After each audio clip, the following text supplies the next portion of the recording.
So you're probably wondering why I titled the video the way I did, but I promise it'll make sense in a moment. But I should probably begin this video by saying it is I, Alex Solani. I am back, and if you're familiar with my content here on YouTube, you probably know that I make more like lighthearted videos and entertaining videos, like more positive videos. But unfortunately, or fortunately, depending on what you like on YouTube, this will be an exception because this is a very serious topic.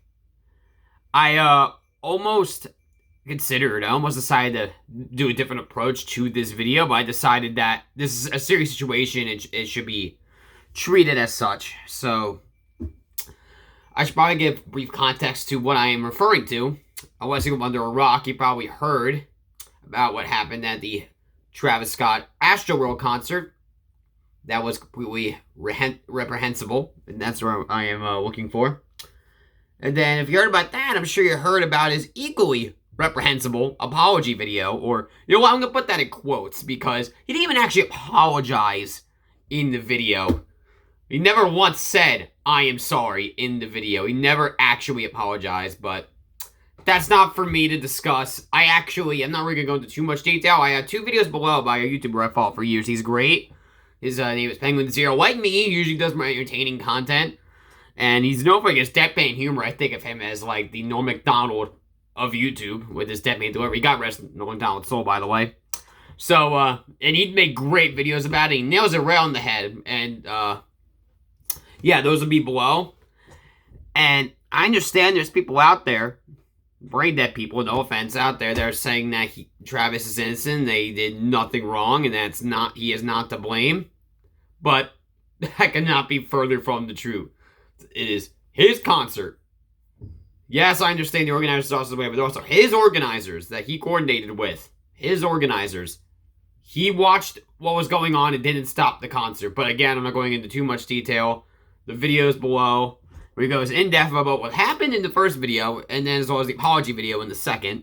Will both be below. And if you watch those and you still think that Travis did nothing wrong, I don't think there's any saving you. And honestly, I think you should unsubscribe from this channel if you think he's innocent, because that's just a slap in the face into, unfortunately, the 8 people that lost their lives.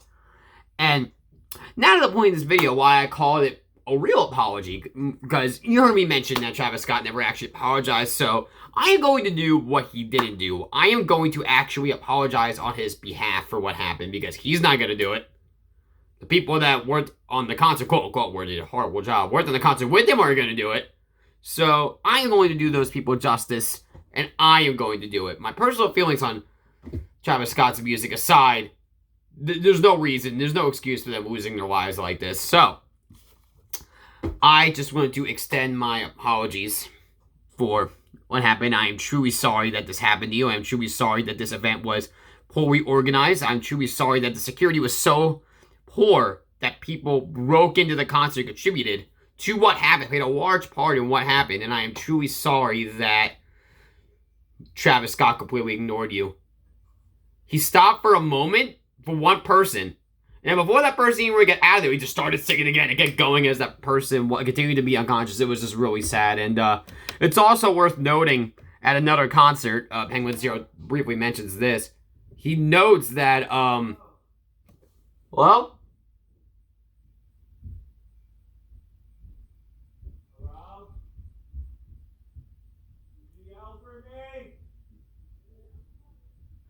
sorry about that. We're having solar panels inserted outside on the roof. So sorry about that if you hear background noise. But as I was saying, what was I? I lost my train of thought.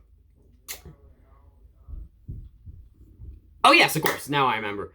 So it's worth noting, as I was saying, if you go back to a concert from before this happened, another one of his concerts, he literally stopped the show right in his tracks when someone took off his shoe. And he told everyone to go beat him up. He used much more foul language, but I'm not going to use that here. So, just in case it's not clear, he cares more about a shoe than he does his fan base that got him to where he is. Do with that information as you will, but if I were you guys, if I were fans of Travis Scott, that would ruin it for me. If this doesn't prove these two scenarios, what happened in the shoe incident, what just happened last weekend in the shoe incident, if those two things don't prove that he doesn't care about his fans one bit, I don't know what does. But again, that's all I'm going to say about the situation. I'm going to go into too much detail. Again, I want to promote positivity. But I just thought I waited a little bit because I didn't know what to say or how to wrap my head around it. I wanted to make sure I had the right information and I didn't want to make any mistakes in this before I made this. But I definitely feel comfortable now with doing this, which is why I'm doing it.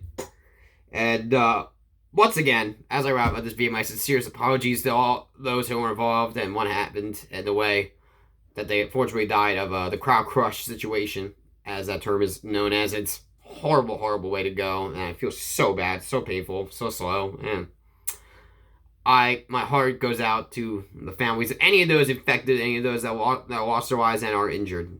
And yeah, I truly apologize that this happened, because Travis Scott and his concert organizers and everyone else involved will not actually do so.